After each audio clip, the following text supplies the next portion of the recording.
moi, Ousmane Sow, ça a été quelqu'un de très important dans mes rencontres, dans le milieu de l'art et puis en tant que personne. Je commençais en fait à m'intéresser au domaine des arts plastiques et j'ai vu une de ses premières œuvres en 88 à l'Institut français, et puis il avait exposé aussi dans une pompe à essence. Et je trouvais ça déjà très intéressant d'occuper l'espace public, parce que c'est un domaine aussi important pour la vie culturelle et la vie artistique. Donc à ce moment-là, il n'était pas connu, mais bien sûr, son œuvre ne pouvait pas laisser indifférent.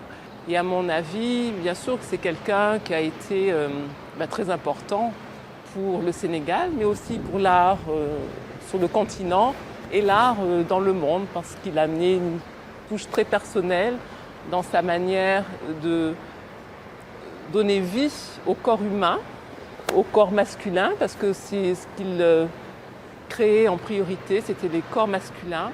Il m'avait dit, tu sais Lydie, moi les femmes, je ne peux pas en fait les sculpter parce que la femme a une autre position dans la vie sociale.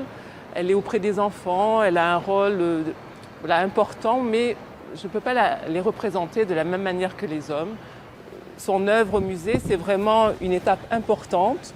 L'exposition va aussi rester suffisamment longtemps pour qu'on ait le temps de l'apprécier, que beaucoup de monde puisse venir le voir et permettre aussi aux institutions, aux chercheurs, aux historiens de pouvoir écrire, de pouvoir élaborer des dialogues entre l'histoire d'aujourd'hui, l'histoire à partir de Ousmane Sow, comment la culture se développe, comment les arts entrent en relation.